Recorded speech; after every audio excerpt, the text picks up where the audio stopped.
waaw ay ndaw mouvement Y'en a marre lañu benn délégation mouvement Y'en a marre bu ñëwoon tey nemmeeku si monsieur Ousmane Sonko ginnaaw démb ci suba bi ñu gisee mbir yi tàmbali gannaaw bi ñu defee déclaration démb pour artu nguur gi pour que ci mbir mii nga xamante ni moom moo jóg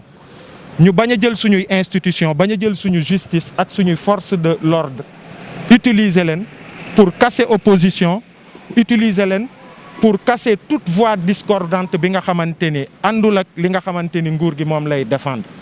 démb artu nañ ci ñu artu procureur de la République aussi pour le respect en fait strict des droits de monsieur Ousmane Sonko qui est d'abord un citoyen sénégalais waaye aussi député du peuple la bi ñu observé journée bi et que ñu gis li fi xew démb gis ay takk der yi nga xamante ni sous prétexte que dañu ñëw pour disperser ay foule répression inouïe bi fi am bi ñu observé loolu ci la ñu comprendre ni au-delà de cette affaire am na li nga xamante ni nguur gi dafa am ci état d'esprit bi nga xamante ni ci loolu la nekk te loolu buñ ko dogaaleelu wul rek fi mu jëm du baax état d'esprit gis ngeen démb c'est pour réprimer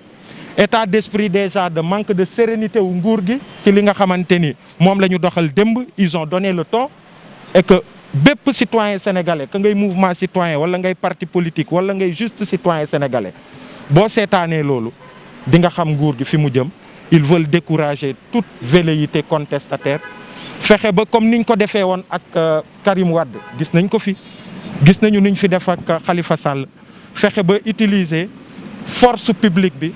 pour réprimer casser opposition fexe ba ñu nekk ci benn démocratie bi nga xamante ni daanaka du am opposition.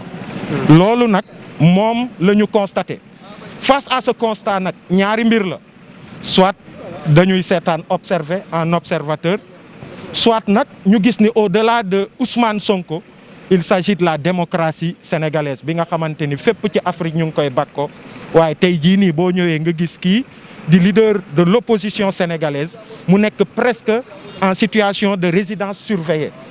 même ñu nekk ci koñ bi mënuñu dem ak dikk comme niñ ko bëggee ci biir koñ bi yéen presse bi mënuñu leen accéder ci këram pour def seen liggéey